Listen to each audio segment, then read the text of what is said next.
Baghdad childhood. I was born in Baghdad in the early 1980s, the first son in a family that never truly felt like it had a home of its own. We lived in my grandparents' house, my parents, my two younger brothers, Bassam and Ali, and I, all crammed into rooms that always felt too small for the noise, the tension, the weight of life pressing down on us. Outside, Iraq was changing. The Iran-Iraq War had already scarred the country, and soon after came the sanctions of the 1990s. Those years were cruel. Food was limited, opportunities scarce, and the future felt like something only other people could dream about. We were what people called middle class, but middle class meant nothing when shelves were empty and families struggled for survival. Inside our home, survival had another meaning.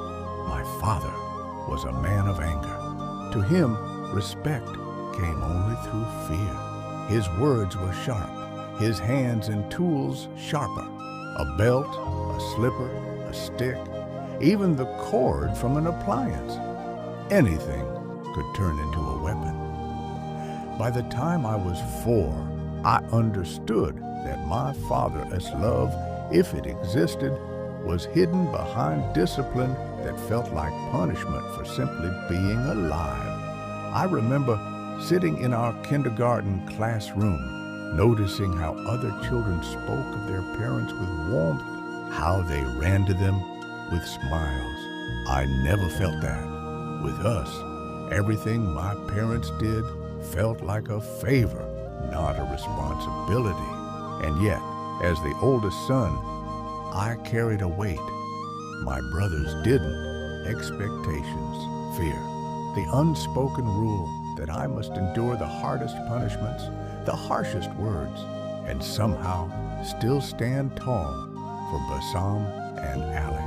One memory still burns as clearly as if it happened yesterday.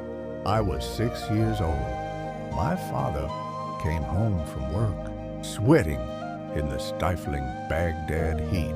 His old car had no air conditioning, and the garage had no automatic door. It was our duty as children to run when we heard his horn, to open the heavy metal doors before his patience snapped.